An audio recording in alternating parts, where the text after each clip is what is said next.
अस्सलाम वालेकुम नाजरीन, welcome to the show biz talk. मैं हूं आपकी मेज़बान नताशा हसीब। मार्केट के सेंटिमेंट्स पॉजिटिव डायरेक्शन में नज़र आ रहे हैं और इस वीक के अंदर जितना ज़्यादा पॉजिटिव एनर्जी इन्वेस्टर्स की जानिब पे देखी जा रही है वही हम देख रहे हैं आज के दिन भी विटनेस की गई। 45,000 का लेवल देखा गया, 45,450 पे क्लोजर रहा। इट मीन्स के ओवरऑल काफ़ी हद तक पॉजिटिविटी प्रिवेल हो रही है, स्टेबिलिटी आ रही है मार्केट के अंदर। और जो फियर फैक्टर थे यानी कि पॉलिटिकल अनसर्टिनिटी एक्सपेक्टेड थी कि धरने की सूरत में या फिर आगे कुछ और अनसर्टिनिटी देखी जाएगी, लेकिन ये तमाम चीज़ें काफ़ी हद तक खैर बात कहती हुई दिखाई दी और इकोनॉमिक पॉइंट ऑफ व्यू से और मार्केट की स्टेबिलिटी के पॉइंट ऑफ व्यू से काफ़ी हद तक चीज़ें जो हैं वो सेटल होते हुए दिखाई दे रही हैं। हमने देखा आज भी मार्केट के अंदर काफ़ी हद तक तेज़ी देखी गई और ओवरऑल सुबह से लेकर अब तक यानी कि मार्केट के क्लोजर टाइम तक पॉजिटिविटी काफ़ी हद तक एक्सपेक्टेड भी थी और वैसा ही हमने सिनेरियो विटनेस किया। फर्स्ट सेगमेंट की तरफ चलते हैं।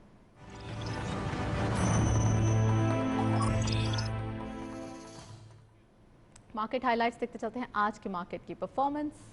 ओपन हुई मार्केट 44,857.06 के लेवल पर, हायर साइड पे मार्केट गई 45,540.63, lower was same as the opening 44,857.06 and finally closure 45,450.31 पे क्लोजर रहा मार्केट का। इट मींस के 593.25 का इजाफा देखा गया। टर्नओवर में करंटली मार्केट ने 507.32 मिलियन शेयर्स ट्रेड किए हैं। कल के मुकाबले में इजाफा देखा जा रहा है 98.90 मिलियन शेयर्स का। वैल्यू रही 24.79 बिलियन रुपीस। अच्छा काम मार्केट के अंदर आज देखा गया है। वॉल्यूम लीडर्स में all script being in green territory, TRG park इस लिस्ट को लीड कर रहे हैं 9.25 के इजाफे के साथ। 147.90 पे क्लोजर रहा। 34.42 मिलियन शेयर्स ट्रेड किए गए। बाइको पेट्रोलियम सेकंड स्कोर पे 1 रुपये का अपर लॉक देखा गया। 10.10 पे क्लोजर रहा। 32.41 million shares traded and lastly Pakistan refinery limited 1.32 का गेन देखा गया। 25.06 पे क्लोजर रहा। 26.73 का कारोबार रहा। ये था वॉल्यूम लीडर्स। मार्केट की करंट परफॉर्मेंस, तमाम चीज़ें बेटरमेंट की तरफ दिखाई दे रही हैं। डेली बेसिस पे काम भी हो रहा है, इन्वेस्टर्स काफ़ी इंटरेस्टेड नज़र आ रहे हैं और अब हम ये देख रहे हैं कि रैली विटनेस की जा रही है, एक बुलिश परफॉर्मेंस मार्केट की देखी जा रही है। नेक्स्ट सेगमेंट की तरफ चलते हैं। इस पर भी मजीद बात करेंगे। हमारे साथ गेस्ट मौजूद हैं, उनको वेलकम करते हैं। हमारे साथ मौजूद हैं फरीद आलम साहब, आप सीईओ हैं एकेडी सिक्योरिटीज़ के, उनको वेलकम करते हैं। अस्सलाम वालेकुम sir, welcome to the show. Thank you जी।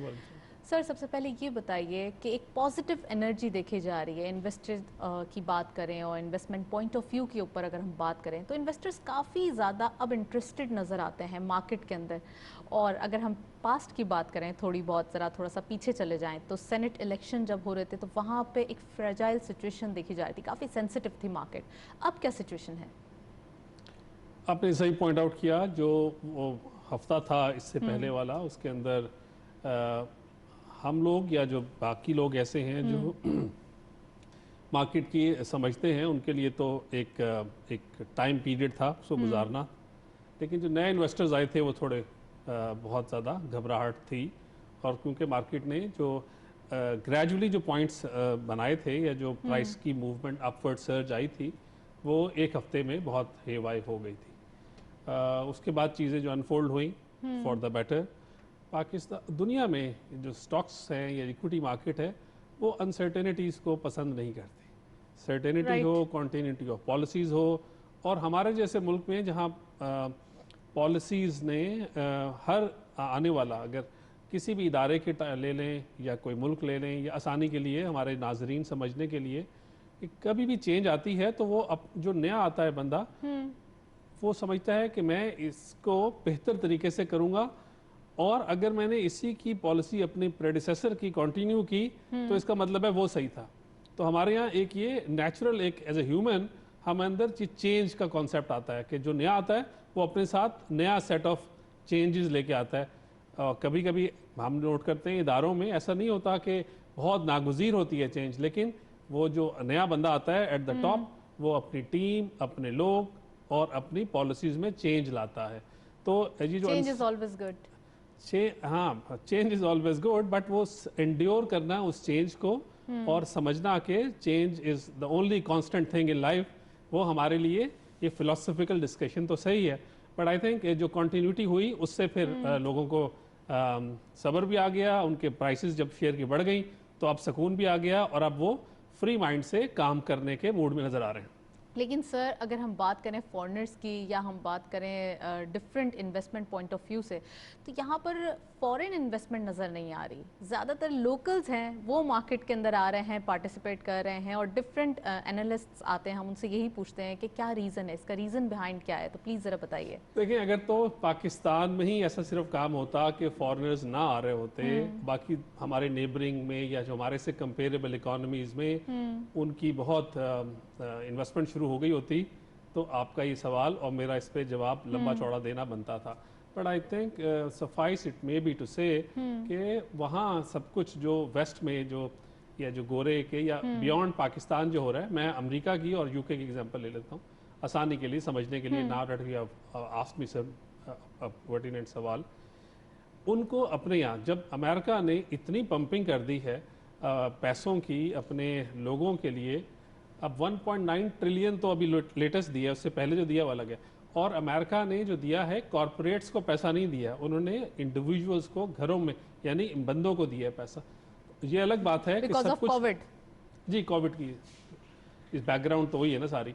अब उसके बावजूद या उनकी स्पेंडिंग नहीं बढ़ रही, वो सारा के सारा आप देख रहे हैं कि डाउ जोन्स देख लें, न्यूयॉर्क इंडस्ट्रियल एवरेज देख लें, सारे प्राइस उनके हाईएस्ट लेवल पे चल रहे हैं। उनकी अल्लाह अल्लाह करम करे वहाँ भी, इंसान तो इंसानियत है ना, अगर मुसलमान वहाँ कम है तो वहाँ की अमवात देख लें, वहाँ कोविड का जो रिएक्शन है, ये जो कोविड की बढ़ती हुई सूरत हाल है वहाँ पर, बिगड़ती हुई सूरत हाल है, वो स्टॉक मार्केट इन्वेस्टर्स उसका बिल्कुल कोई व्यू ही नहीं ले रहा है उसको। आज से नहीं, आप देख लें थ्रू आउट। सिर्फ ये है कि जिस तरह हमने पढ़ी थी डेफिनेशन इन्फ्लेशन की या too much money running after two few goods वाली, वो अमेरिकन मार्केट पे मोस्ट यानी हाईएस्ट लेवल ऑफ वहाँ चीज़ें हैं समझने की कि वो तो मेराज है ना।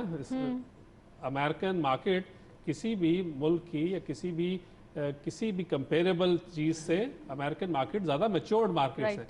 तो मैच्योर्ड मार्केट अपनी अर्निंग्स को, अपनी अमवात को, अपनी जो सारी इश्यूज हैं जिससे वो कन्फ्रंटेड हैं राइट नाउ, उसको इग्नोर करके सिर्फ क्योंकि पैसा है तो उनकी प्राइसेस शेयर की ऊपर से ऊपर जा रही हैं। हाँ, यहाँ एक सेक्टर ऐसा है जिसमें हम वो जो टेस्ला या टेक्नोलॉजी या उसको हम ये ज़रूर कह सकते हैं कि सारों को जब ये जवाल आ रहा है सेक्टर्स को, तो जो टेक्नोलॉजी है या वो आईटी है, आईटी एक छोटा लफ्ज होता है, टेक्नोलॉजी में बड़ा कुछ कंपेयर है, तो वो वहाँ की जो सर हमारी मार्केट के लिए तो हम आईटी यूज करेंगे ना, टेलीकम्युनिकेशन तो है नहीं ज्यादा इसमें। यहाँ पे जो बड़ी कंपनीज हैं वो अभी तक मार्केट के अंदर नहीं है, तो हम तो आईटी ही बोलेंगे अभी। बिल्कुल सही है। आप देखिए टेक्नोलॉजी के अंदर एक, जिस तरह मैं कंपनियों का नाम लूंगा तो वो मजा नहीं आएगा मुझे और नेशनल टीवी पे बैठ के, but I think technology is a word which encompasses everything. जो टेलीकम्युनिकेशन जो पुराने ज़माने था, जिस तरह पाकिस्तान टेलीकम्युनिकेशन कॉरपोरेशन वगैरह वगैरह, जहाँ भी आजकल कॉरपोरेशन आ रहा है ना, उसके ऊपर मैं आपके सवालात। अब जो टेक्नोलॉजी ने वहाँ अमेरिका में एक दिया लोगों को कि look this is also possible, वो पूरी दुनिया फॉलो कर रही है। अच्छा। टेक्नोलॉजी का अब आप देख लें नंबर्स, जो टेक्नोलॉजी को कैसे लोग वैल्यू कर रहे हैं टेक्नोलॉजी स्टॉक्स को, और जिन कंपनियों में हिस्टोरिकल पुराने चलते आ रहे हैं शुगर टेक्सटाइल ये वो, they have done also well.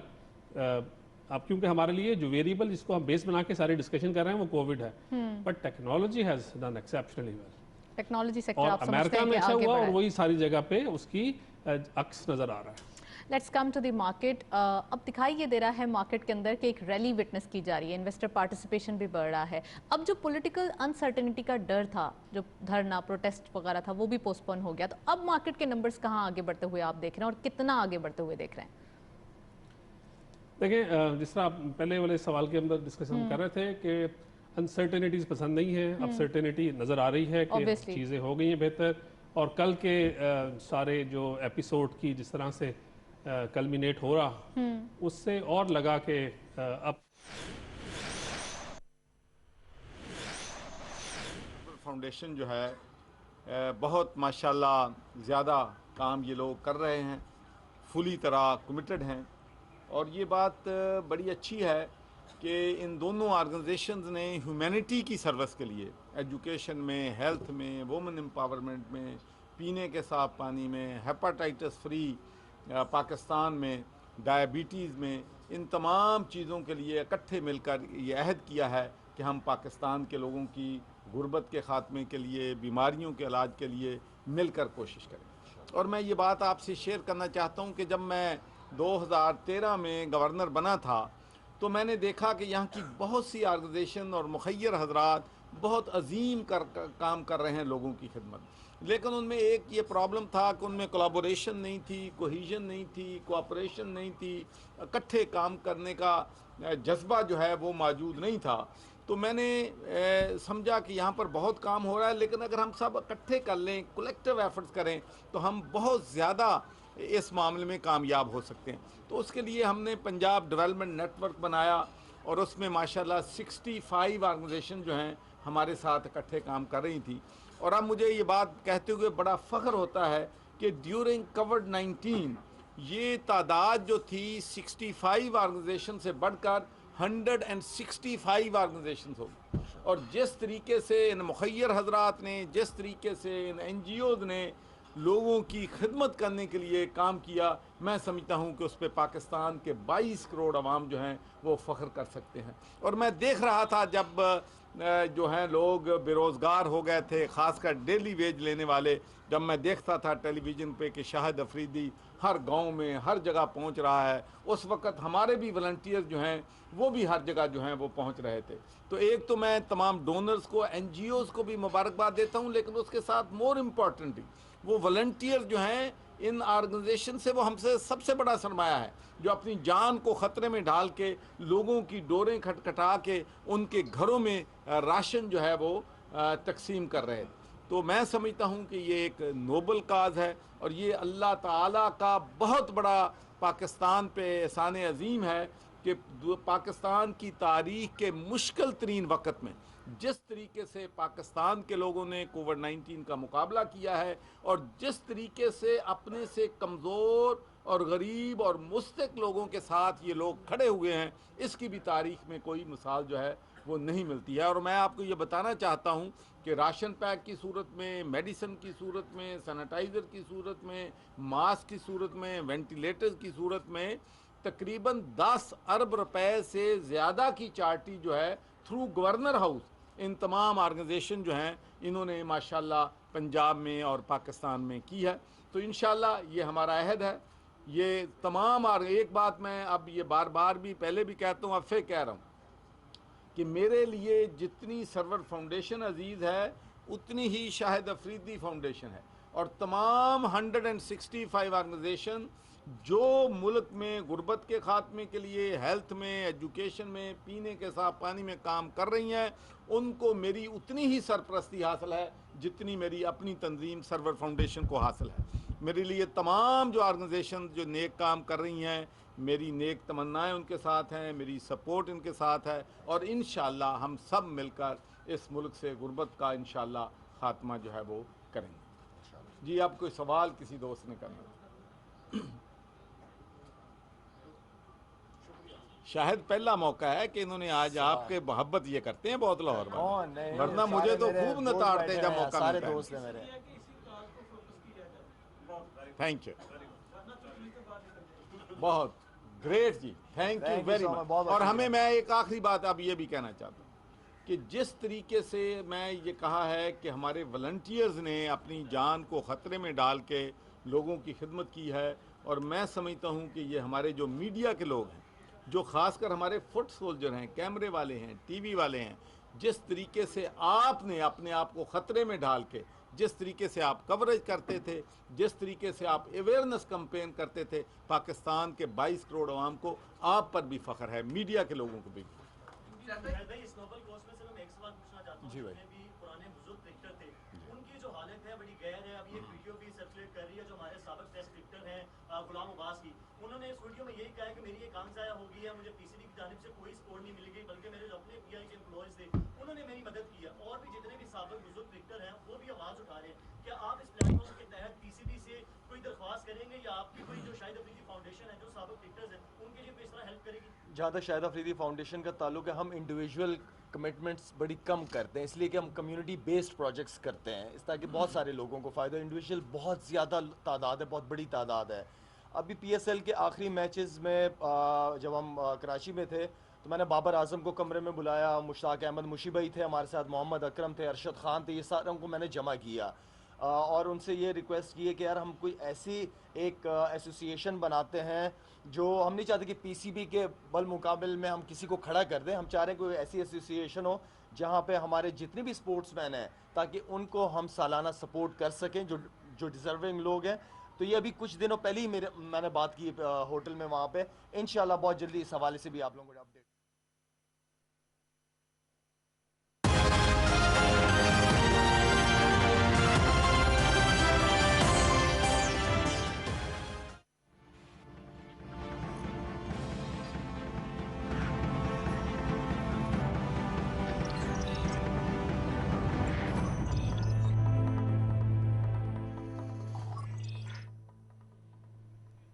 Welcome back नाजरीन। ब्रेक से पहले हम कोविड के हवाले से बात कर रहे थे। फरीद साहब हमारे साथ मौजूद हैं, उनसे मजीद बात करेंगे। सर, कोविड की सिचुएशन एक फेयरफुल बनती हुई जा रही है और हम देख रहे हैं एक थर्ड वेव का खौफ भी बढ़ता हुआ दिखाई दे रहा है। इसको कैसे, जो एक्सपेक्टेशन है इसकी वो काफ़ी हद तक ये है कि स्मार्ट लॉकडाउन की तरफ जा रहे हैं, तो अब इसको कैसे टैकल करेंगे? स्मार्टली टैकल करेंगे या फुल लॉकडाउन पहले की तरह विटनेस किया जाएगा? देखिए, जब फर्स्ट टाइम सारा ये एपिसोड शुरू हुई थी कोविड की दुनिया में, पाकिस्तान में, जब नज़र नहीं आ रहा था लाइट, कोई भी लाइट नहीं थी at the end of the tunnel, उस वक्त फियर फैक्टर और इसका जो इफ़ेक्ट था और इम्पैक्ट था आम बंदे की लाइफ पे, कारोबारों पे, वो बहुत ख़तरनाक था। अब जब अल्लाह ने करम किया, वैक्सीन भी आ गई और थोड़ा पाकिस्तान तो खैर हमेशा से अच्छा इसमें बेहतर रहा है परफॉर्मेंस।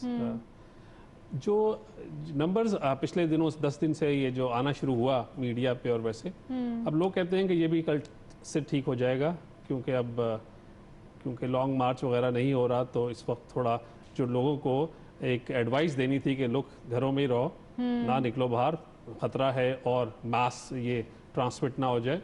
मेरा ख्याल से अब वो एडवाइस की भी ज़रूरत नहीं रहेगी और बहुत से लोग एक्सपेक्ट कर रहे हैं कि सिचुएशन काफ़ी डिफरेंस है क्योंकि वैक्सीनेशन भी है और ऑलरेडी जो है वो स्मार्ट लॉकडाउन की तरफ जाएंगे। अटेम्प्ट पहली बार कर चुके हैं, तो अब सक्सेसफुली अटेम्प्ट किया है, तो इसलिए हाँ, पंजाब में और इस्लामाबाद की साइड पे इसकी जहाँ मेरे ख्याल से जहाँ गैदरिंग ज़्यादा एक्सपेक्ट हो रही थी, वो बहुत पहले उन्होंने उसी नंबर को ज़्यादा किया। तो a lot of people are wishful thinking उनकी ये है कि नंबर ये अब वापस दोबारा ठीक होना शुरू हो जाएगा। लेकिन सर, डेज वही हैं, रमज़ान अपकमिंग है नेक्स्ट मंथ से, तो वही सिचुएशन है जो सेम लास्ट ईयर थी। नहीं, लेकिन अगर धरना नहीं हो रहा, जहाँ लॉन्ग मार्च नहीं हो रहा, तो लोग पब्लिक गैदरिंग्स इस मैमथ लेवल पे नहीं हो रही, तो उससे इम्पैक्ट आएगा। हाँ, ये ज़रूर है कि लोगों ने इसको अपनी तरफ से, पाकिस्तानियों ने सोच लिया कि नहीं है, तो मास्क वगैरह लगाना, और हमारे भी मस्जिदों में मौलवी साहब ने कह दिया कि साथ साथ खड़े हो, जगह छोड़ दो। अच्छा, तो अब ये तो मैं, आप मस्जिदों में जाएं, आप तो खैर लड़की हैं, तो जो हम जमात पढ़ते हैं पहले था, अब वो कहते हैं नहीं, इसको भरो। तो यहाँ पे गवर्नमेंट की थोड़ी गाइडेंस चाहिए। सोशल और रिलीजियस चीज़ के ऊपर ना इंसान फिर आगे से खामोश हो जाता है। राइट। तो अब आप देखें मस्जिदों में भी कोई वो नहीं है। लिफ्ट के अंदर बहुत दफ़ा मैं डिफरेंट लोकेशंस पे जाता हूँ, तो वो कहते हैं जी एक लिफ्ट में 4 से ज़्यादा नहीं जाएं। तो मैं उनसे कहता हूँ भाई 4 चाहे आप मास्क को इम्पोज करो, ये जो नंबर है इसके क्या ताल्लुक है? तो कहते हैं अच्छा, हमें तो हमारे एडमिन मैनेजर ने ये करके बताया हुआ है। तो खैर गुजारा करना पड़ता है। But the answer lies to your question in smartly complying with whatever the world health organization, और हमारे डॉक्टर्स जो कह रहे हैं वो कर लें, तो बहुत बड़ी टेंशन नहीं है। इसको सीरियसली लेना चाहिए, डॉक्टर्स की एडवाइस लेनी चाहिए, मास्क पहनना चाहिए, और दोबारा जो हम रिस्ट्रिक्टेड मोड में चल रहे थे वही रिस्ट्रिक्टेड मोड हमें अभी भी इख्तियार करना चाहिए। Sir, let's come to the market. हमें ये दिखाई दे रहा है कि न्यू IPOs आ रहे हैं, कुछ एक्सपेंशंस हो रही हैं, तो कैसा लग रहा है ये सब चीज़ें मार्केट के लिए कितना पॉजिटिव होगा? नए IPOs तो कम आ रहे हैं, बहुत कम है, ज़्यादा आने चाहिए। हाँ, सकूक अभी रिसेंटली भी तो एक IPO की न्यूज़ आ रही है ना, आज और कल में हम देख रहे हैं। अच्छा सेक्टर है, अच्छी कंपनी है, लाहौर बेस्ड जो है, आ रही है, ठीक। बट एक ज़माना था जब 10-12 आते थे साल में, अब थोड़ा कम हुए हुए। बट जो आपने दूसरी बात की कि लोग अपना कारोबार को स्केल अप या कैसे कर रहे हैं, फाइनेंस कैसे कर पा रहे हैं और एक्सपेंशंस कैसे कर रहे हैं, आई थिंक हम AKD सिक्योरिटीज़ और हम जैसे और ब्रोकरेज हाउसेस, हम लोगों ने अपने क्लाइंट्स को इनकरेज किया कि अगर आपको स्केलेबिलिटी, और दुनिया में स्केल इज़ द आंसर, क्योंकि हम जब भी देखते हैं, चाइना तो खैर एक्सट्रीम एग्जांपल है, वहाँ की तो बैलेंस शीट के जीरोस ख़त्म नहीं होते, क्योंकि ज़्यादातर स्टेट ओन्ड ऑर्गेनाइजेशंस हैं। तो हमें तो लगता है कि शायद कौमी के फुल स्टॉप के बाद ज़ीरो है, लेकिन वो फुल स्टॉप नहीं होता। यानी अगर 5 ट्रिलियन लिखना हो तो उसके अंदर बस कौमों के बाद ज़ीरो ही होते हैं, पॉइंट के बाद ज़ीरो नहीं होते। तो मेरा ख्याल है हमने भी इंकरेज किया और लोगों ने भी माना। हमने, अल्लाह का शुक्र है कि इस साल में over a dozen right issues किए हैं। तो जो ऑलरेडी लिस्टेड कंपनीज थी, क्योंकि मैं जिस तरह कहता हूँ कि लिस्टिंग एक दिन के लिए नहीं है, आप एक डायनेमिक प्रोसेस है, आप एक लिस्ट हो गए, हर रोज़ आपकी प्राइस डिस्कवरी हो रही है, आपको कोई कैपेक्स करनी है, एक्सपेंशन में जाना है, तो आप फिर मार्केट की तरफ जाएं और अपने प्रीमियम पे आप अपना शेयर ऑफर करें। हम अंडर राइट करते हैं। हाँ, अंडर राइटिंग्स पहले बहुत आसान थी, अब एक क्वालिफिकेशन है, कौन अंडर राइटर हो सकता है, कौन नहीं हो सकता। तो to answer your question, yes, हमने IPOs तो कम हुए हैं, लेकिन लिस्टेड कंपनीज ने एक्सपेंशन बहुत किए हैं। मेरे ख्याल से 15-18 अरब की तो AKD ने सिर्फ राइट इश्यूज करवा दिए हैं अपने कॉर्पोरेट्स का। This is the reason behind.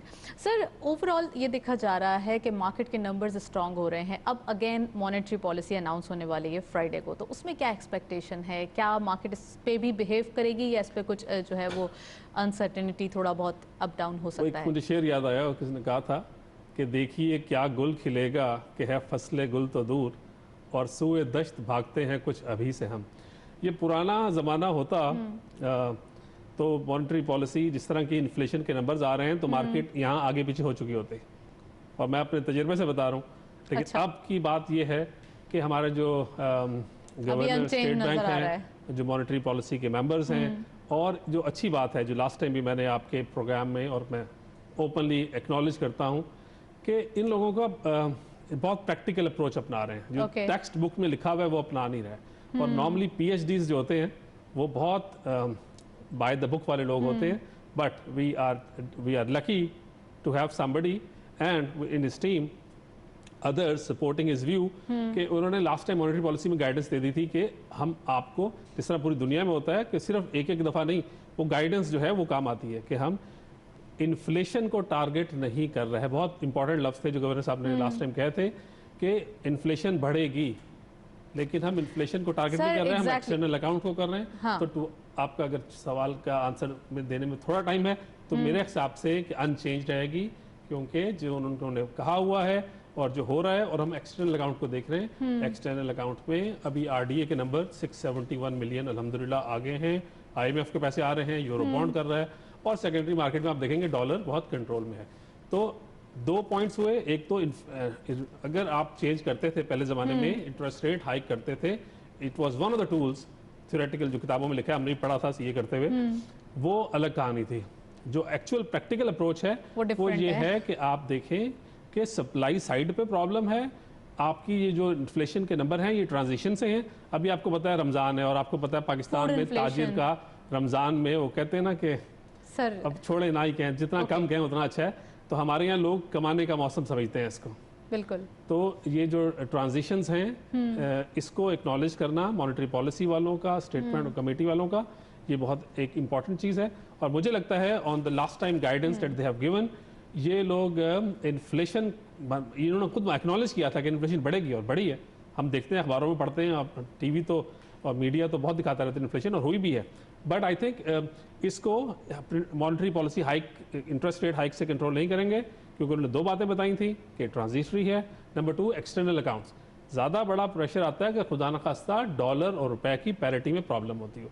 तो my answer sweet and simple is के इंशाल्लाह अनचेंज रहेगी। यहाँ पे एक स्टेबिलिटी भी नज़र आ रही है। अगर डॉलर और रुपये की ज़रा थोड़ी फ्लक्चुएशन को देखें तो यहाँ भी कुछ ज़्यादा चेंजेस नज़र नहीं आ रहे। सर, मैं चाहूँगी आप उस पर भी कमेंट करें जो न्यू अमेंडमेंट्स हुई हैं स्टेट बैंक ऑफ पाकिस्तान के एक्ट्स में। तो जो first and second and third amendment में है, तो लाइन बाय लाइन आप कमेंट करें। सबसे पहले ये बताइए कि स्टेट बैंक ऑफ पाकिस्तान को खुद मुख्तार बनाना है, और सेकेंड है inflation, you have already commented, और तीसरा है टैक्स का निज़ाम बेहतर करना है। तो ये तीनों को कंपाइल करके प्लीज़ आप ज़रा बताइए। बहुत टू द पॉइंट आंसर्स हो जाएंगे, लेकिन मैं आपको मोटा मोटा बता देता हूँ। देखें, स्टेट बैंक अपने कामों में हमेशा से ऑटोनोमस है, उसकी चीज़ तो चैलेंज भी नहीं हो सकती, जो मेरी अंडरस्टैंडिंग है। स्टेट बैंक ने कह दिया दैट इज इट। लेकिन अब वो पार्लियामेंट में आंसरेबल है? जी नहीं, अभी भी वो पार्लियामेंट में आंसर ग्रुप में चल रहा है पिछले 5 दिनों से, वो यही चल रही है कहानी कि स्टेट बैंक को बहुत एक्स्ट्रा ऑटोनॉमी दी जा रही है। मेरा ख्याल से ये हमारी डिस्कशन के स्कोप से बियॉन्ड होगा। कुछ लेजिस्लेशन ऐसी कर रहे हैं जो हम लोग पढ़ रहे हैं कि जिससे, मेरी अंडरस्टैंडिंग है वो पावर उसके पास ऑलरेडी है। स्टेट बैंक के रूल को या किसी डिसीजन को आप चैलेंज नहीं कर सकते। अच्छा, मेरी understanding, I may be wrong. ये आप किसी लॉयर से पूछिएगा, कोई आते हैं ना आपके पास बैरिस्ट्रेट एट लॉ या लिंकन इन यूनिवर्सिटी वाले।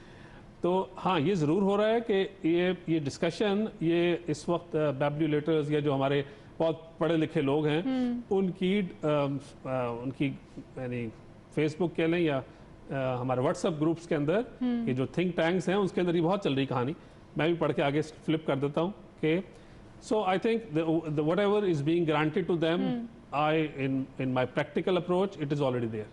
नंबर 2, आपने कहा कि टैक्स इन्फ्लेशन तो बढ़ी है और किसी वजह से बढ़ी है। इफ़ यू नो कि सप्लाई साइड की डिसरप्शंस थी और जो हमने बात अभी कर ली, तो इन्फ्लेशन बढ़ने का रेसिपी या रेमेडी ये नहीं है कि आप इंटरेस्ट रेट हाई कर दें, उससे और बढ़ जाएगी, तो वो भी ख़त्म हो गई बात। थर्ड ये है कि एफपीआर ने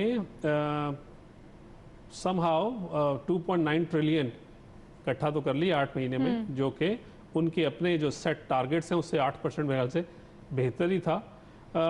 तो उधर उस वाले फ्रंट पे भी बहुत ज़्यादा कोई मसला मसाइल है नहीं, इट इज अंडर कंट्रोल है। लेकिन टैक्स का निज़ाम बेहतर तो करना है, इसको तो ज़रूरत है। निज़ाम का बेहतर होना तो ये मेरी और आपकी और सबकी, मतलब ये तो कॉन्टिन्यूस प्रोसेस है। You cannot have an ideal taxation system. ये तो हमने जो पढ़ी थी उसकी किताबें, इकोनॉमिस्ट कौन था भूल गया नाम, खैर। तो आई थिंक ये जो आइडियल होना अलग बात है, लेकिन ये है कि हाँ, ये ज़रूर हुआ था जो गलत हुआ था और इसको हैंडल करना चाहिए था गवर्नमेंट के एंड पे, कि जब सारी इकॉनमी हिली हुई थी बिकॉज ऑफ सर्टन सेनेट के इलेक्शन, उसके रिजल्ट और जो पॉलिटिकल नॉइज़ बहुत बढ़ गई थी, उस वक्त उस दरमियान में किसी साहब या किसी ग्रुप ने प्लान किया या इनको खुद ही शौक चढ़ा। I still today that I am talking and referring you, replying to your question, मुझे नहीं समझ आई उस वाली अनसर्टेनिटी में एफबीआर को क्या शौक चढ़ा कि उन्होंने कहा हम ये मराद वापस लेते हैं, और उन मराद के वापस लेने का टाइम और नेक्स्ट बजट के टाइम में 1.5-2 महीने का फ़र्क है। और आज भी वो क्लैरिटी नहीं है कि क्या वापस ले लिया, क्या लगा दिया, क्या नहीं हुआ। हो सकता है हो, मतलब मेरे पास तो नहीं है क्लैरिटी। मैं तो टाइमिंग पे ऑब्जेक्ट कर रहा हूँ कि गवर्नमेंट और सरकार को ये चाहिए था कि उस वक्त देखता कि जब पूरा पाकिस्तान की इकॉनमीज थोड़ी सी ट्रेमल कर रही हैं, उस वक्त ये वाली चीज़ें क्यों लेके आ गए कि जी हम जो फलां चीज़ के ऊपर भी हम वापस करते हैं। चलें सर, मुझे इंटरनेशनली ऑयल प्राइस के बारे में बताएं, लेकिन इससे पहले हम देखते चलते हैं एक रिपोर्ट, वापस आते हैं।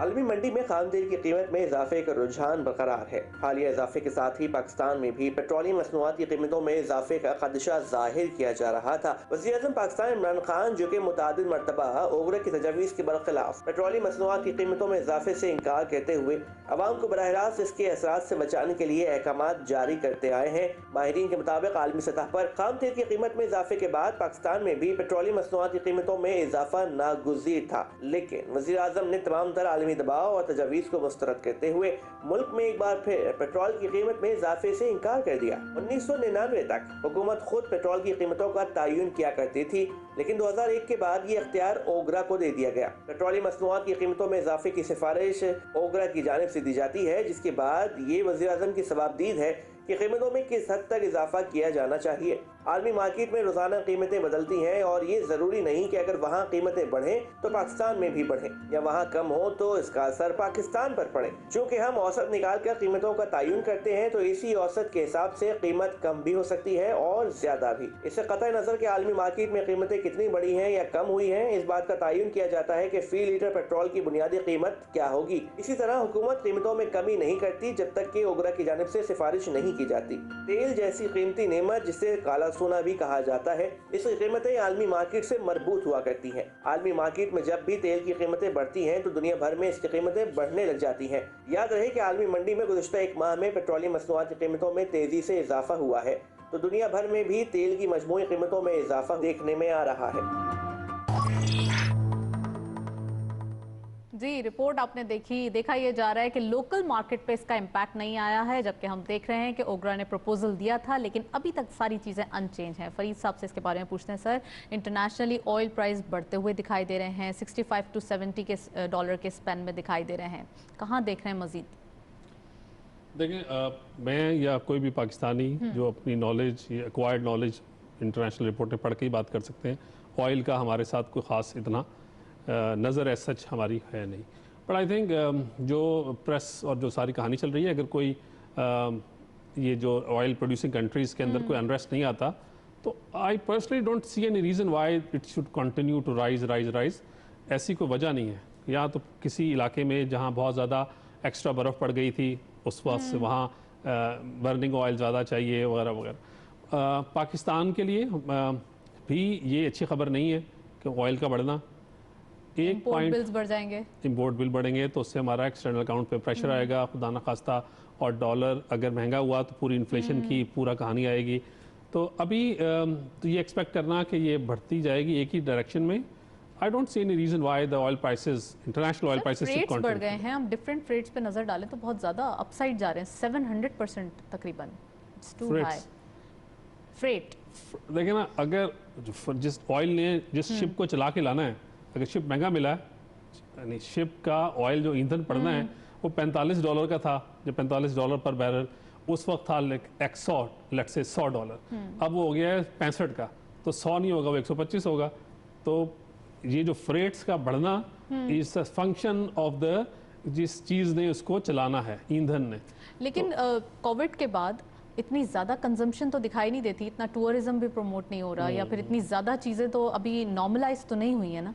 तो इसका मतलब है कि आउटपुट पे इसके लिए थोड़ी सी जो आपकी रिपोर्ट बनाई थी ना, उसमें ये भी चेक करते, और अगली दफ़ा बनाई, मैं भी बनाता हूँ अपनी रिसर्च टीम के साथ बैठ के, कि क्या आउटपुट कम हुई है उसकी वजह से रेट ऊपर जा रहा है कि आउटपुट सेम है। आपका point, I second your point in thoughts, कि अगर कंजम्पशन उतनी ही है, और ये नॉर्मल ईयर्स नहीं है, ये तो कोविड वाले ईयर्स हैं, तो अगर नॉर्मल ईयर होता तो क्या हो जाता।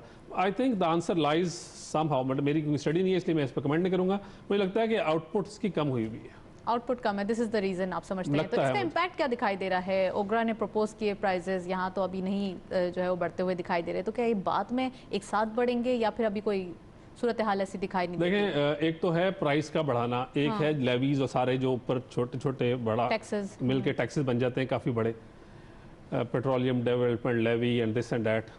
मेरा ख्याल है जिस तरह मैंने आपको बताया ना कि 2.9 ट्रिलियन का महसूलात जो हैं गवर्नमेंट ने अचीव कर लिए हैं, तो अगर वो थोड़ा सा ये एक पॉलिटिकल एक फैसला कर रही है गवर्नमेंट, ख़ास तौर पे रमज़ान से पहले, तो आई थिंक आप या कोई भी होता, एक लॉजिक तो यही थी जो हमारी गवर्नमेंट ने किया। और दूसरी बात मैंने आपको तीसरी दफ़ा की कि गवर्नमेंट को थोड़ा सा सुकून है कि जो उसने टारगेट सेट किया था रेवेन्यूज़ का, वो उस पर ठीक चल रही है, ठीक चल रही है। तो इसलिए अगर एक आध दफ़ा पेट्रोल की प्राइसेस नहीं भी बढ़ाएंगे तो उनके महसूलात जिसे कहते हैं उर्दू में, वो ठीक हैं, अभी वो अभी नॉर्मलाइज रखेंगे। सर, इसका इम्पैक्ट क्या होगा स्टॉक मार्केट के बारे में अगर बात करें तो? ENP सेक्टर कैसा दिखाई दे रहा है? कुछ हमने आज लाइमलाइट में वॉल्यूम लीडर्स में भी देखे हैं। देखिए, पूरी मार्केट 27,000 थी जब 47,000 हुई थी, अभी 46,000 और देर अबाउट है। बहुत सारे सेक्टर्स हैं, बहुत सारी कंपनीज हैं वहीं खड़ी हैं जहाँ वो पहले थी। रीज़न? हाँ, ये जो है ना, हम अपने दोस्तों को, अपने नाजरीन को और मैं अपने क्लाइंट्स को कहता रहा हूँ हमेशा से, और आज भी मैं वही बात रिपीट करूँगा कि जब आप इन्वेस्टमेंट करें, ये मेरी I am not addressing to the fund managers and the professionals and the companies, मैं इंडिविजुअल की बात करूँगा ज़्यादा। उसको अपना जो पोर्टफोलियो बनाए अपनी कंपनीज, उससे गर्ज होना चाहिए। अगर वो इंडेक्स वेट पे चला गया या चला गया इसी हैवी वेट्स पे, ब्लू चिप्स पे, हमारे यहाँ बहुत एक है ऐसा माइंडसेट कि सर ब्लू चिप ले दें उन्हें बस। अब वो ब्लू, मैं आंसर इसलिए लंबा डाल रहा हूँ इसका कि जो ब्लू चिप कंपनी है उन्होंने कोई ना ब्लू दिखाया है ना चिप दिखाया है पूरे एक साल में, वो बिल्कुल वहीं खड़ी रही हैं। और ENP के अंदर आप OGDC ले लें, PPL ले लें, ये बिल्कुल वहीं खड़े हैं। जो लोग इनसे ग्लूड रहे, those who did not switch in the last 1 year, उनके पोर्टफोलियो के रिटर्न्स तो ऐसी होगी जैसी, तो लॉस में स्विच हो जाता है, आप ये कह रहे हैं? बहुत कुछ कर सकते थे, लेकिन अब मैं उनको बता रहा हूँ कि क्या क्या हुआ, कि जो सेक्टर्स, अगर 5-10 स्टॉक्स हैं जिन्होंने एक्स्ट्रा परफॉर्म किया, और हम हर दफ़ा उनका जिक्र करते रहते हैं, बिल्कुल, चाहे वो टेक्नोलॉजी में हो, चाहे वो फूड सेक्टर में हो चाहे वो जिस मर्जी सेक्टर में हो।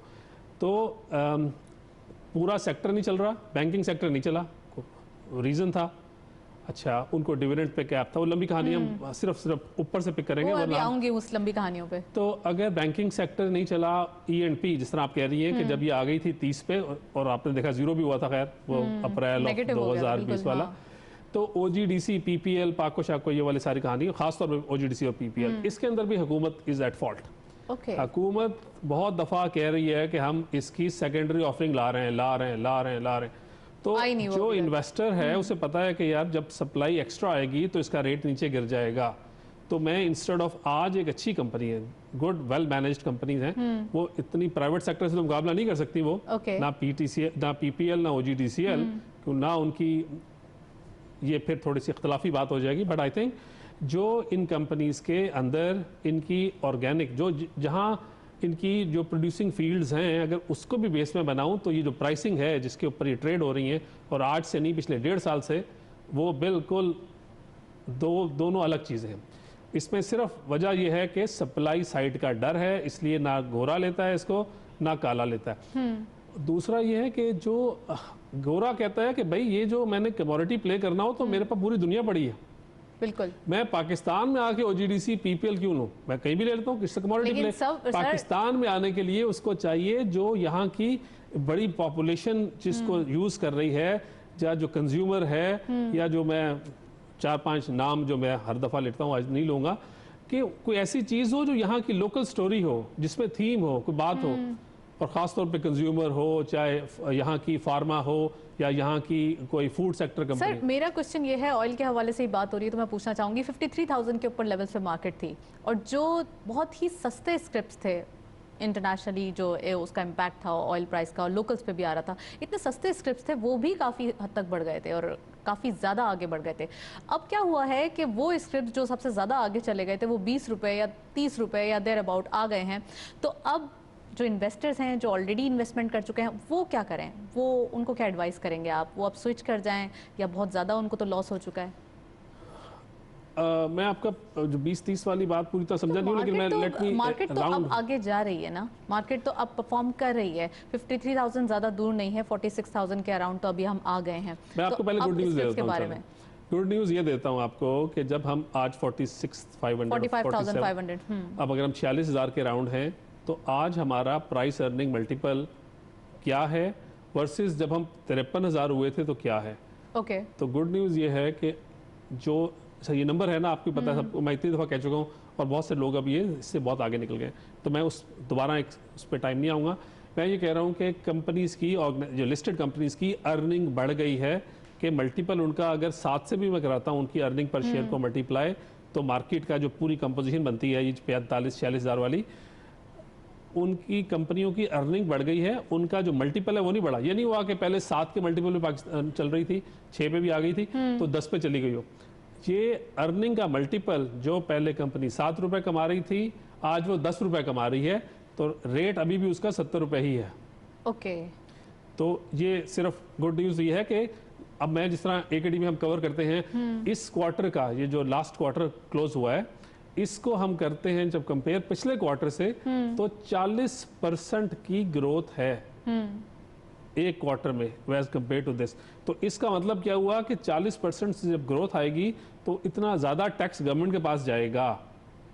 जब प्रॉफिट होता है तो बिल्कुल हुकूमत तो बहुत खुश होती है ना, कि वो तो पार्टनर है हर चीज़ में, तो टैक्स पे ऊपर टैक्स का महसूलात बढ़ जाएंगे उसके। सर अब जो इन्वेस्टर्स हैं उनको क्या एडवाइस करेंगे? मेरा क्वेश्चन अभी भी वही है, जो E&P सेक्टर में आ चुके हैं या डिफरेंट जो इन्वेस्टमेंट कर चुके हैं, जो लॉसेस बुक कर रहे हैं, मेरे ख्याल से अभी भी उनको थोड़ा सा हिम्मत और कड़वे घूंट पीने पड़ेंगे। There are certain sectors, there are certain companies के जहां कुछ नहीं हो पा रहा। हाँ, जब ये चीज़ें चलना शुरू होंगी तो हमारे यहाँ सबसे आसान तरीन काम ये है, हमारे स्टॉक मार्केट इन्वेस्टर को एक क्लिक करना होता है सिर्फ। आप कहीं जाए ना, जब मैं छोटा था तो मैं अपनी बाइक पे या साइकिल पे या गाड़ी पे व्हाटएवर चलते हुए देखता था, यार इस कंपनी है, इसका मैं किस तरह शेयर होल्डर बन जाऊंगा, ये वो, तो मुझे पता भी नहीं होता था। अब सिर्फ क्लिक करना अब सिर्फ आपने AKD ट्रेड का प्रोग्राम आपने ऑनलाइन या यहीं कहीं भी, या हम जैसे और भी हैं, लेकिन मैं अपनी बात करूंगा, with 1 click you can become a partner in the rising business. किसी सेक्टर का ले लें आप, जो बाज़ कंपनी ऐसी हैं लिस्टेड कंपनी जो शहर के अंदर आ गई हैं, तो मैं अपने नीज नेफ्यूज़ को ये कहता रहता हूँ कि भाई ये तुम आसपास तुम जो चीज़ खा रहे हो ये लिस्टेड कंपनी की ले लो, आटा खा रहे हो तो लिस्टेड कंपनी का ले लो, घी खा रहे हो तो वो लिस्टेड कंपनी का ले लो और उसके अंदर इन्वेस्ट करो। सर ये तो एक बिग डिबेट Relate है, करो। इंटरनेशनली ऑयल की बात हो रही है तो नेक्स्ट सेगमेंट की तरफ चलते हैं।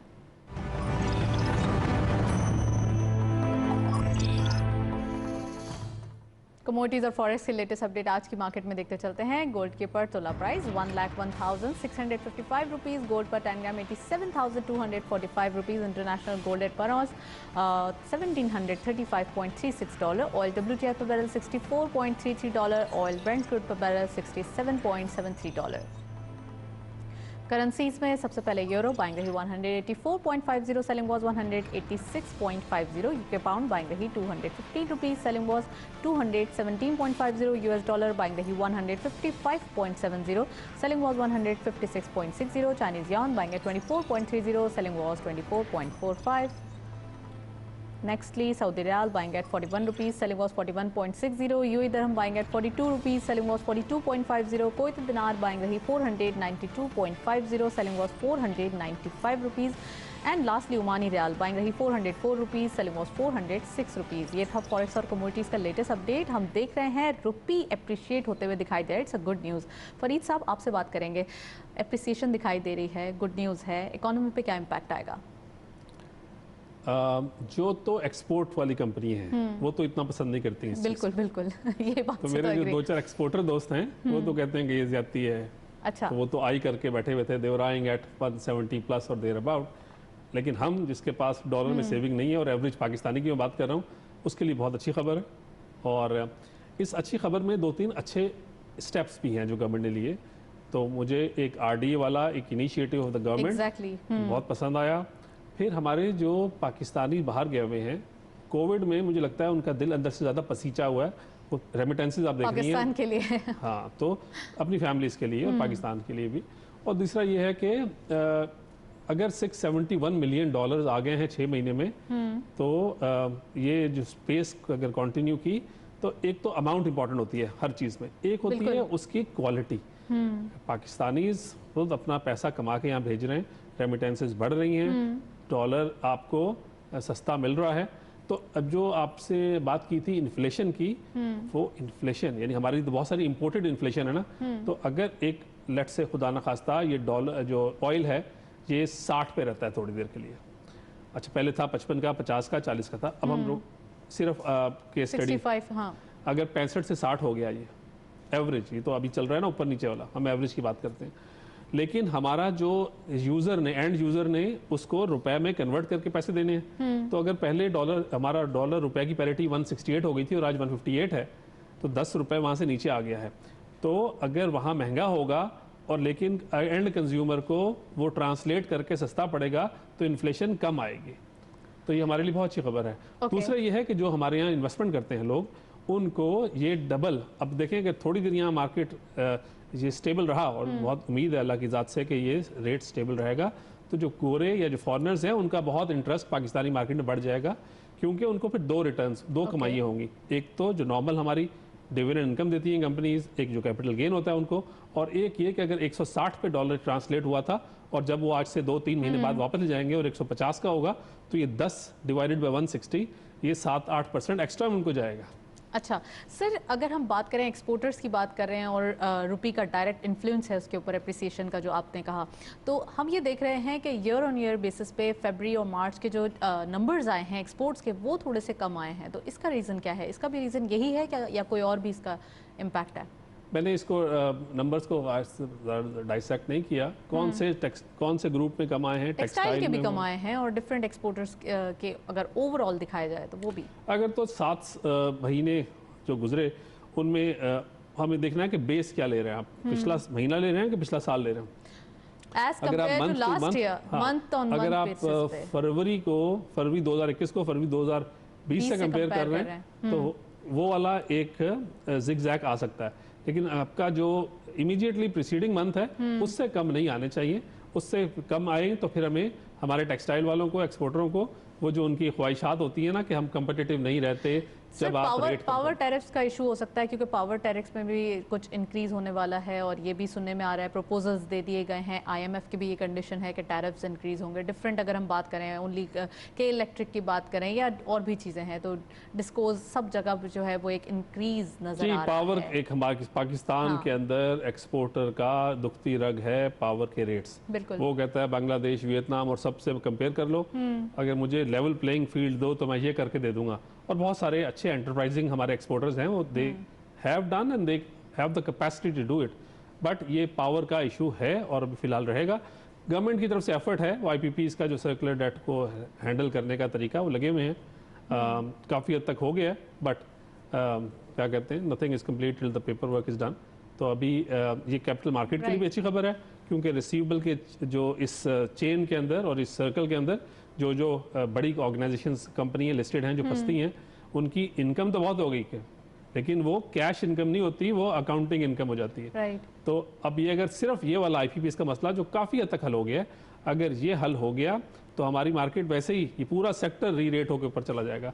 अच्छा सर, अब मार्केट की बात हो रही है तो मैं चाहूँगी कि लास्ट मोमेंट्स हैं प्रोग्राम के, तो मार्केट को ओवरऑल हम डिस्कस कर लें। सबसे पहले सीमेंट सेक्टर कैसा दिखाई दे रहा है, ज़रा प्लीज़ कमेंट करें। काफ़ी अरसे से अच्छा लग रहा है और अभी भी अच्छा लग रहा है। और आने वाले दिनों में आप एडवाइस करेंगे इन्वेस्टर्स को बाय कर लें? जी, सिक्लिकल्स के अंदर ये जो भी कंस्ट्रक्शन रिलेटेड इंडस्ट्री है, सीमेंट, स्टील, ये बहुत अच्छे लग रहे हैं। अच्छे लग रहे हैं, चलें जी, बाइंग करनी चाहिए इन्वेस्टर्स को। फरीद आलम साहब ने एक टिप दे दी है, ईएनपी नहीं। ओके, आईटी टेक्नोलॉजी, यस, मेरा फेवरेट सेक्टर है और आज से नहीं है, आपके कोविड के अंदर भी आपने 10 प्रोग्राम स्पेसिफिक स्क्रिप्ट्स या क्योंकि वैसे ही यहाँ पर बहुत कम हैंडफुल, हाँ कंपनी कम है बट जो अच्छी हैं और जिनका रेवेन्यू ग्रो कर रहा है, जो जिनकी कोई ऑफ टेकर है, थर्ड पार्टी जिसको खरीद रही है।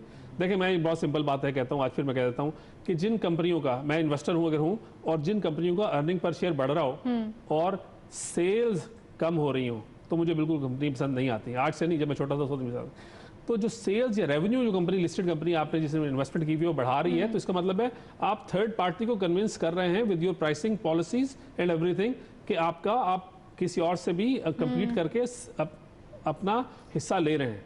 ओके, प्रॉफिट आफ्टर टैक्स को बढ़ाना तो मेरे जैसे अकाउंटेंट्स का एक फॉर अ ईयर और 6 मंथ्स, ये तो अकाउंटिंग में आपके 50 IFRS और ये वो करके कर सकते हैं, लेकिन थर्ड पार्टी को कन्विंस करना वो कहाँ रिफ्लेक्ट होता है, सेल्स में। This is the difference. अच्छा, इसके साथ साथ आपने बात की टेक्सटाइल के ऊपर कमेंट किया, तो टेक्सटाइल सेक्टर या ओवरऑल स्पिनिंग पूरा हैज डन वेल एंड जो हमारी जो होम टेक्सटाइल है उसने अच्छा काम किया है, लेकिन जिस तरह कहते हैं ना, the only good husbands stay bachelor, तो जो टॉप की कंपनी पाकिस्तान में है वो लिस्टेड है ही नहीं। Okay, and what about auto sector? Auto has great promise, मुझे बहुत पसंद आया। And what about the policy, वो जो आ रही थी? पॉलिसी आए या ना आए, और टेक्सटाइल को भी हमने मिस कर दिया है कि टेक्सटाइल की पॉलिसी तो 6 महीने से आ रही है, आती नहीं है। अच्छा। ऑटो के अंदर देखिए, इन्फ्लेशन के रेट्स नंबर्स कम है, इंटरेस्ट रेट कम है, तो और इस वक्त आपकी परचेजिंग पावर जो हमारी मिडिल क्लास बढ़ भी रही है और बढ़ती भी जा रही है और नए लोग आ रहे हैं और लीजिंग बढ़ रही है, तो और ऑटो के नंबर आप देखें, एक कंपनी है, इसका नाम नहीं लेता, उसकी जब जनवरी के नंबर्स आए तो लोगों ने कहा यार ये तो होता है ना, जनवरी में लोग सितंबर से छोड़ देते हैं गाड़ी खरीदना कि नया मॉडल आएगा साल में लेंगे, तो मैंने कहा यार ऐसी बात लगती तो नहीं है। फरवरी में फिर हमारी आपस में क्लाइंटों में फंड मैनेजर के साथ चढ़ते बढ़ते लगी खाने पीने की, तो अब वो जो सेकंड आया वो आउटकम क्या हुआ? भी नंबर उतना ही आया जितना फर्स्ट मंथ आया था। ओके, तो अब ऑटो के नंबर आपने भी देख लिया, LSM की ग्रोथ आपने आज भी खबर पढ़ रही थी, 8%, राइट। तो अगर आप कैलेंडर अपना फिस्कल ईयर टू डेट देख लें तो फिर भी 23 है, वरना और ज़्यादा है। उसमें ऑटो का स्टैंड्स आउट टॉल, तो ऑटो की मतलब प्रोडक्शन भी ज़्यादा है, ऑफ टेक भी ज़्यादा है, और उसकी रीज़न इंटरेस्ट रेट का डाउन रहना, और एक कंपनी है जिसने अपना, एक कंपनी का जिक्र नहीं करते आमतौर पे, तो इसलिए suffice it may be still say कि auto has good decent capital gains आ सकते हैं अगर आपको ऑटो में। One of the giant sector, banking sector कैसा दिखाई दे रहा है? Not interested. तो अगर पोर्टफोलियो का एक नॉर्मल, मैं लास्ट आपके प्रोग्राम में आपने कहा था कि बैंकिंग सेक्टर का टाइम आ जाएगा और मैं अगले 1 महीने बाद आऊँगा, तो लेकिन मुझे ये जान के बड़ा अचंभा हुआ कि अभी तक असल में ये हमारे जो जाइंट बैंक्स हैं बड़े 5, उनमें से 3-4 तो लिस्टेड हैं, बल्कि ऑलमोस्ट ऑल ही लिस्टेड हैं, 1 2 3 हाँ। तो इनके अंदर ये जो सप्लाई थी एक गोरे की, वो एक साइजेबल थी, वो मुझे अफसोस इस बात का होता है कि वो आज 8 महीने हो गया उस सप्लाई को आए हुए, वो ही रोल हो रही है, वो अभी तक वही एडजस्ट नहीं हो सकी। और हमारी इतने इतने बड़े फ्रेंचाइज वैल्यू वाले जो ऑर्गेनाइजेशंस हैं, फिर नाम नहीं लेते हम, वो अगर उसकी बुक वैल्यू है 100 रुपये तो वो 60 रुपये और 65 रुपये का ट्रेड हो रहा है। This is not where they should be and they should catch up.